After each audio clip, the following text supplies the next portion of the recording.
You are watching Muhammad Amir official YouTube channel. The 1983 Cricket World Cup was nothing more than an entertainment opportunity for some of India's players. Cricketer Sandeep Patil writes that India was nowhere in the competition. He has hardly performed well in the last two Cricket World Cups. So we were practically in holiday mode when we left India. Cricket was not our first priority. But what happened was that India not only reached the semi-finals but also defeated England, the host of the third World Cup in a row. India now faced West Indies, the winners of the previous two events, who had beaten Pakistan in the semi-finals, in the final at Lord's on the 25th of June. Despite playing the final, India did not get two passes at Lord's.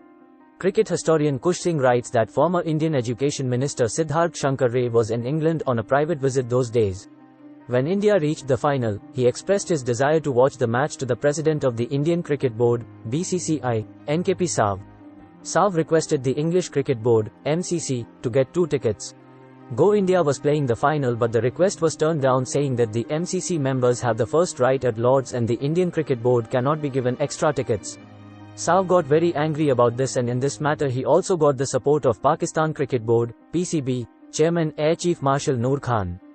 On top of this, half of the seats reserved for MCC members in the ground remained empty in the final match as they could not watch the match due to England not being in the final. The tickets could not be found, but under the leadership of Kapil Dev, India won the final of the 1983 World Cup. Sav and Noor Khan were together again at lunch the next day. In his book, Wounded Tiger, on the history of Pakistani cricket, Peter Bourne writes that Sav was very angry at not getting tickets. He said that I wish the final was in India. Noor Khan immediately said, why can't we play the next World Cup in our countries? Sav immediately agreed with Noor Khan's yes. Sav has also described this incident in his book.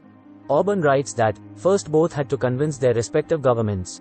Noor Khan had a good relationship with General Zia and Sav was a cabinet minister of Indian Prime Minister Rajiv Gandhi.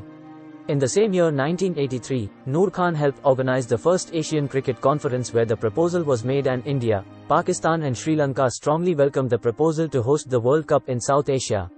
Sri Lanka board chairman Gamini Dissanayake agreed on the condition that his country would have no financial stake in the event, thus leaving it to India and Pakistan to host the 1987 Cricket World Cup.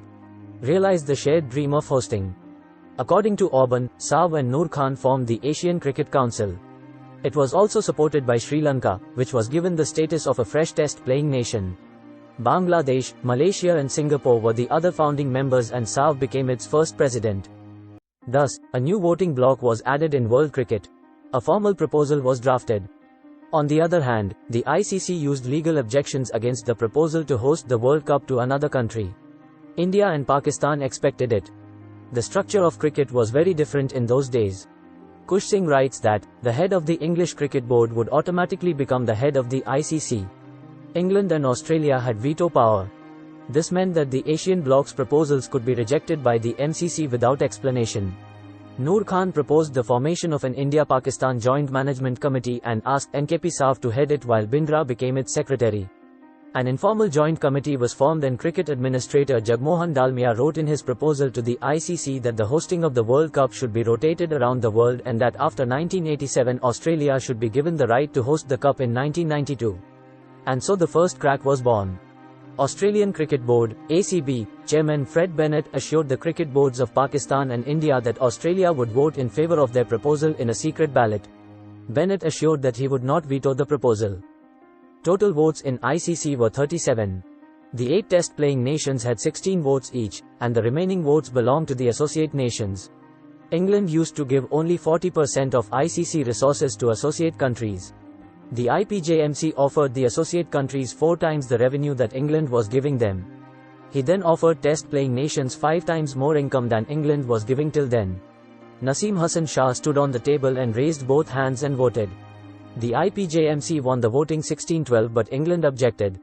Amrit Mathur writes that British officials said they did not see the voting of Pakistan's Naseem Hassan Shah because he was short.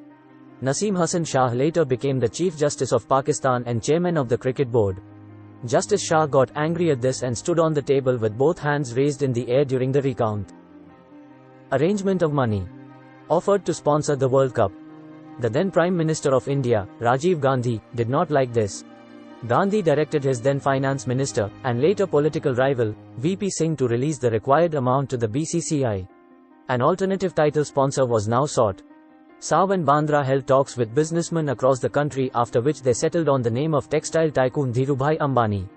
According to Bindra, one condition of Ambani's signing of the agreement was that he would sit with the Indian Prime Minister at an exhibition match between India and Pakistan, which would be broadcast live on national television, just before the World Cup. That is, it was intended to convey the message that the Indian company Reliance has warm relations with the government. Auburn writes that Reliance offered 70 million rupees, equivalent to £4.7 million at the official exchange rate of the time, and Sav and Noor Khan were able to command 50% more bonuses than other boards in England. Can promise money. Thus, IPJMC won the rights to host the 1987 ICC World Cup, but the English Cricket Board officials continued to raise legal objections for several years thereafter. The overs were reduced to 50 for the first time. According to Auburn, England's objection now was that since the sun sets early in India and Pakistan, it was impossible to have a 60-over match during the day. Remember that there were no floodlit matches then. To this, Sav and Noor Khan had a simple answer: make the matches 50 overs.